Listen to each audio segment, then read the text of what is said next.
Hello friends. Friends, जैसा कि आप सभी को मालूम होगा कि इस टाइम लॉकडाउन चल रहा है। और इस लॉकडाउन में ना तो हम घर के बाहर जा सकते हैं और ना ही हम कोई काम कर सकते हैं बाहर का। बट अगर आप एक ब्लॉगर हैं और आप ऑनलाइन काम करते हैं तो ये टाइम आपके लिए सबसे बेस्ट है, क्योंकि इस समय आपको पूरा टाइम मिलता है जिससे आप अपने काम पे फोकस कर सकते हो। लाइक अगर आपको कोई ब्लॉग है या फिर आप एक बिगनर हो, आपको कई चीज़ें सीखनी है, तो आप अपना पूरा टाइम एक वेबसाइट पे दे सकते हो जहाँ पर आप जितनी भी चीज़ें हैं जैसे कि कीवर्ड हो गया, ओके, कंटेंट हो गया, एसईओ हो गया, बैकलिंक्स हो गई, तो ये सभी चीज़ें आप जान सकते हो। ओके। और इन सभी चीज़ों को अगर आप फ्री टाइम में जान लेते हो तो होगा ये कि इस टाइम तो आप सभी को मालूम होगा कि जो वेबसाइट की कंडीशन है वो बिल्कुल ही जी, मतलब एक समय के समझ लो कि सभी की वेबसाइट पे बहुत ज़्यादा इफेक्ट दिखा है लॉकडाउन का, जो कि हमने अपने कल के वीडियो में बताया था। बट अगर आप इस चीज़ को सीख लेते हो, लाइक अभी जो ये पूरा टाइम था जो बीत चुका है या फिर जो अभी आगे टाइम मिलेगा, उस टाइम में अगर आप फोकस करके कोई चीज़ सीखते हो तो सीन ये होगा कि उसका यूज़ आप आगे कर सकते हो। ओके। तो आज हम आपको यही बताएंगे कि इस लॉकडाउन में आपको क्या क्या ब्लॉग वर्क करना चाहिए जिससे आप अपनी वेबसाइट का ट्रैफिक, अर्निंग और ये सभी चीज़ें बेस्ट कर सको। ओके, तो चलो वीडियो शुरू करते हैं। तो देखो, सबसे पहले आप लोगों को बताऊं कि देखो, एक वेबसाइट को रन करने के लिए कई चीज़ें देखनी पड़ती हैं, कई चीज़ें आपको सीखनी पड़ती हैं। ओके। तो जो लोग बिगनर होते हैं वो क्या करते हैं कि सीधे कंटेंट लिखने लग जाते हैं, और बाद में होता क्या है कि वो अपनी वेबसाइट पे ट्रैफिक नहीं ला पाते हैं। ठीक है। और उसका रीज़न पता है क्या होता है? आप लोग खाली कंटेंट पे फोकस करते हो, आप लोग ना तो कंटेंट रिसर्च करते हो, ना कीवर्ड रिसर्च करते हो, ना कि वेबसाइट को सही से कस्टमाइज़ करते हो। और ये सभी चीज़ें आगे क्या करती हैं, आपको ग्रो होने से रोकती हैं। तो अगर आप यही सब चीज़ें सही कर ले हो, ठीक है, इस जो ये पूरा टाइम मिला है इसमें अगर आप सही कर लो तो हो सकता है कि आगे जब ये लॉकडाउन ख़त्म होगा उसके बाद जब ये बिल्कुल प्रॉपर वे में काम होने लगेगा जैसे पहले ही होता था गूगल का काम, तो उस समय क्या होगा कि आपको फिर ज़्यादा परेशान नहीं होना पड़ेगा। आपको क्या होगा कि चीज़ें पहले से ही सब सीखी होंगी, आपको बस इम्प्लीमेंट करना पड़ेगा और रिजल्ट देखना पड़ेगा। ओके। तो इसी बेसिस पे हमने कुछ चीज़ें निकाल के रखी हैं, मतलब कुछ पॉइंट्स हैं जिस पॉइंट्स को हम बताएंगे एक एक करके कि अगर आप इस लॉकडाउन में इन सभी पॉइंट्स को बेस्ट कर लो तो आने वाले समय में जब ये पूरा प्रॉपर वे में सही हो जाएगा लॉकडाउन के बाद, तो आप अपनी वेबसाइट को कैसे ग्रो कर सकते हो।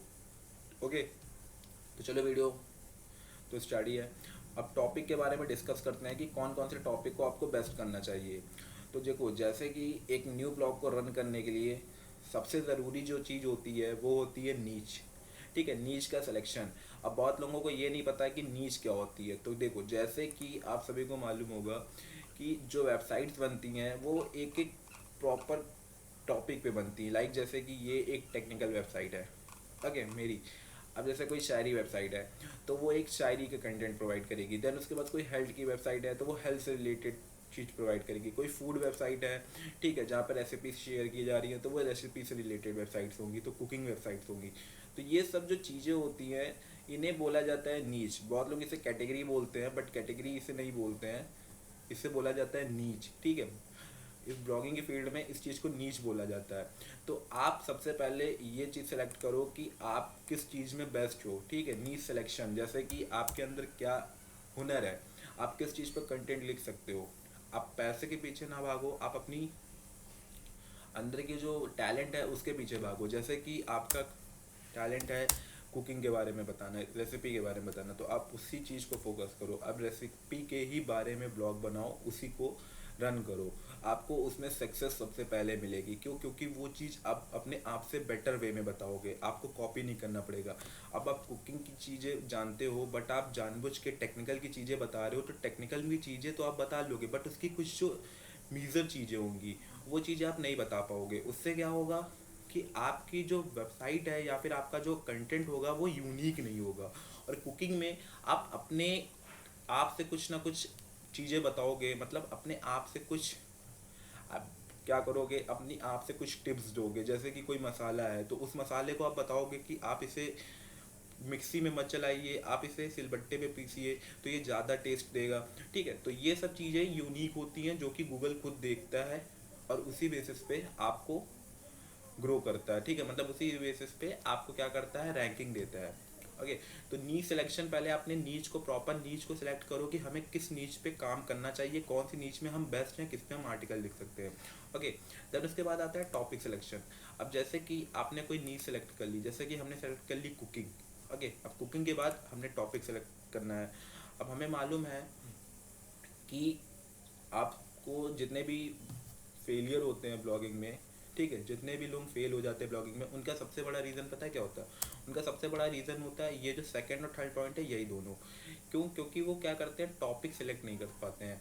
अब जैसे कि कोई वेबसाइट है, उस वेबसाइट पे मान लो कुकिंग वेबसाइट है, अब कुकिंग वेबसाइट में आपको यही नहीं मालूम है कि हमें किस किस चीज़ पे बता आर्टिकल लिखना चाहिए। लाइक जैसे कि आपको मालूम है कि लोगों को छोले भटूरे खाना पसंद है, तो आपने छोले भटूरे बताएं, ठीक है, बट छोले भटूरे तो सभी को आता है बनाने, तो वो लोग सर्च नहीं करेंगे। बट अगर आप कुछ और यूनिक चीज़ें दोगे, ठीक है, जैसे कि आपको मालूम होगा कि कुकिंग में छोले भटूरे आते हैं, और भी कई चीज़ें आती है, लिट्टी चोखा, और भी कई चीज़ें होती, कई कुकिंग से रिलेटेड कई चीज़ें होती, चाइनीज़ फूड हो गया, ठीक है, और भी जापानीज फूड हो गया, कई चीज़ें हैं, स्ट्रीट फूड, ये सब चीज़ें हो गई। तो ये सब चीज़ें अगर आपको बनानी आती होगी, आपको आइडिया होगा, तो आप सभी पे आर्टिकल लिख सकते हो। आप पूरी कंटेंट की लाइन बना सकते हो कि हाँ हमारे पास ये इंडियन फूड है, ठीक है, चाइनीज़ फूड है, जम फूड है, उसके बाद ये देसी फूड है, ये विलेज फूड है, ये चिकन है, इतने टाइप के चिकन होते हैं। तो आपके पास कंटेंट है, ठीक है। तो जब आप नीच प्रॉपर नीच सेलेक्ट करोगे तो आपको फिर कंटेंट टॉपिक की खोजने की दिक्कत नहीं होगी, क्योंकि वो आपके माइंड में खुद आएगा।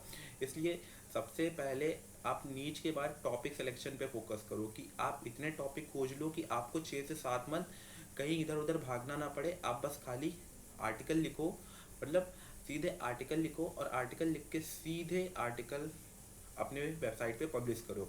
ओके, ज़्यादा इधर उधर खोजने की ज़रूरत नहीं है। ये आपका दूसरा पॉइंट है। अब तीसरा पॉइंट आता है कीवर्ड रिसर्च, और ये भी सबसे ज़्यादा इंपॉर्टेंट पॉइंट है लोगों के, जितने भी ब्लॉगर्स होते हैं उनके फेल होने का। लोग क्या करते हैं, कंटेंट चलो उन्होंने खोज लिया कि हाउ टू, मतलब उनको छोले भटूरे बनाने, अब छोले भटूरे में किस कीवर्ड से लोग छोले भटूरे सर्च करें ये नहीं पता लगा पाते। अब छोले भटूरे लोग एक ही कीवर्ड थोड़ी ना सर्च करेंगे, how to cook chole bhature, chole bhature how to make, तो ऐसे ऐसे कीवर्ड्स होते हैं। तो ये सब कीवर्ड्स रिसर्च करना अगर आप सीख जाओगे तो सबसे ज़्यादा बेस्ट होगा। कीवर्ड रिसर्च करने के लिए आपको मालूम होगा कि मैं टूल सजेस्ट करता हूँ, यूबर सजेस्ट, यहाँ पर आपको पूरा टूल मतलब मिल जाएगा जिसमें आपको कीवर्ड रिसर्च कर सकते हो। अब जैसे आपका कोई भी फूड है, किसी के ऊपर रेसिपी है, जैसे कि मान लो आप लिट्टी चोखा के बारे में बता रहे हो, तो लिट्टी चोखा लोग कैसे सर्च कर रहे हैं, तो वो सभी कीवर्ड्स आप यहाँ से निकाल सकते हो। और वो जब आप अपना आर्टिकल लिखोगे लिट्टी चोखा का, तो उसमें आप वो सारे कीवर्ड्स ऐड कर सकते हो। ओके, तो ये आपका कीवर्ड रिसर्च हो गया जिससे आपको बेस्ट करना है। तीसरा आता है कंटेंट रिसर्च। अब देखो कंटेंट रिसर्च क्या होता है। कंटेंट रिसर्च चीज़ होती है कि इसमें क्या होता है कि आप वो चीज़ें शेयर करो लोगों से जो चीज़ें बेस्ट हैं। जैसे अब लिट्टी चोखा, लिट्टी चोखा आप सभी को मालूम होगा कि कई मेथड होते हैं बनाने के, जो चोखे बनते हैं वो कई तरीके से बनते हैं, कई कई चीज़ें ऐड होती हैं। तो आप अगर ये चीज़ अच्छे से रिसर्च करके बताओ कि अगर आप चोखा बना रहे हो तो उसमें आप अदरक डालो, जिंजर गार्लिक डालो, टमाटो डालो, ये सब चीज़ें डालो, ऐड करो, तो आपका चोखा बेस्ट होगा। तो ये आपका एक अच्छा कंटेंट हुआ, क्योंकि आप अच्छी चीज़ें प्रोवाइड कर रहे हो अपने जो यूज़र है उनको, लिट्टी चोखा के बारे में अच्छी चीज़ें दे रहे हो, उनको टेस्ट आएगा, तो उनको लगेगा कि हाँ ये चीज़ बेस्ट इसने बताई है, तो वो दोबारा आपकी वेबसाइट पे आएंगे। ठीक है, इसे बोलते हैं कंटेंट रिसर्च। तो इसके लिए आपको अच्छा कंटेंट रिसर्च करना पड़ता है। या तो आप गूगल पे सर्च करके कंटेंट रिसर्च करो, या तो आप खुद अपने आप से लिखो। ठीक है, तो आपको ये कंटेंट रिसर्च भी बेस्ट करना है। ठीक है, कंटेंट रिसर्च सबसे ज़्यादा बेस्ट होता है, क्योंकि गूगल का कहना है कि हम बैकलिंक से ज़्यादा कंटेंट रिसर्च पे वो देते हैं, फोकस करते हैं। ओके, कंटेंट रिसर्च, आप कंटेंट रिसर्च कर सकते हो कि हमें जो भी आर्टिकल लिखना है उसमें हमें क्या क्या चीज़ें इंप्लीमेंट करनी है अपने कंटेंट में, जिससे हमारा आर्टिकल यूनिक हो। ओके, और इसके बाद जो चीज़ आती है वो आती है एडवांस कंटेंट। अब देखो एडवांस कंटेंट कोई ऐसी चीज़ नहीं है, बस ये चीज़ है, इसमें हमने ये बताया है कि आप जैसे लॉकडाउन है, इसमें फ्री टाइम है, तो आप क्या करो कि आने वाले 3 मंथ तक जितने भी आर्टिकल पब्लिश करना है, जैसे एक आर्टिकल पब्लिश करना है तो टोटल हुए 90 आर्टिकल, तो आप एक दिन में कोशिश करो कि आप अपना 24 घंटे में से 8 घंटे वेबसाइट पे दो, 8 से 10 घंटे वेबसाइट पे दो, और 2 से 4 आर्टिकल पर डे लिखो, ताकि आप 3 मंथ का जो कंटेंट है वो एक महीने में बटोर लो।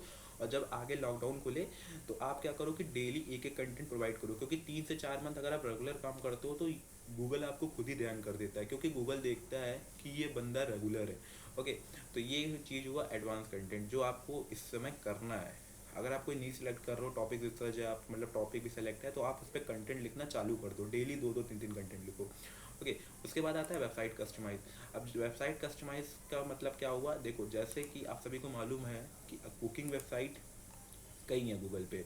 अब उन सभी वेबसाइट्स में ये देखो कि कौन सी वेबसाइट सबसे बेस्ट है, किसका लुक सबसे बढ़िया है, जो कि अट्रैक्ट कर रहा है, जो कि आपको अट्रैक्ट कर रहा है उस आर्टिकल को रीड करने के लिए। तो आप भी क्या करो, उसी तरह थीम को फाइंड करो, उसी तरह कस्टमाइज़ करो, उसी तरह उसकी जिस तरह उन्होंने अपनी वेबसाइट में चीज़ें बताई हैं, जिस तरह उन्होंने कस्टमाइज़ किया है, जिस तरह उन्होंने अपनी वेबसाइट को डिज़ाइन किया, उसी तरह आप भी कोशिश करो डिज़ाइन के बारे में एक मॉडल टाइप का बनाओ, ताकि जब लॉकडाउन को ले आप होस्टिंग बाय करो तो उसी तरह की आप भी वेबसाइट बना सको। ओके, ये वेबसाइट कस्टमाइजेशन है, इसे आपको ध्यान में रखना चाहिए, क्योंकि अब क्या होता है कि वेबसाइट कस्टमाइजेशन से ही लोग अट्रैक्ट होते हैं। देन उसके बाद आती थीम। अब थीम भी आपकी कस्टमाइजेशन में ही आएगा। आपको भी थीम पे फोकस करना चाहिए कि कौन सी बेस्ट थीम है, जो बेस्ट थीम आपकी वेबसाइट को एक अच्छा लुक दे, ठीक है, जिससे यूज़र अट्रैक्ट हो। अब जैसे कि हमारी वेबसाइट के लिए ये वेबसाइट थीम अच्छी लगती है मुझे, ये थीम सही भी है, बिल्कुल फ्री है, अच्छी है, तो ये थीम बेस्ट है। तो ये थीम आप देखा आपने कि ये थीम मुझे सही लग रही है, तो आप भी इसी जैसी थीम बाय करो और उस जैसी थीम को यूज़ करो।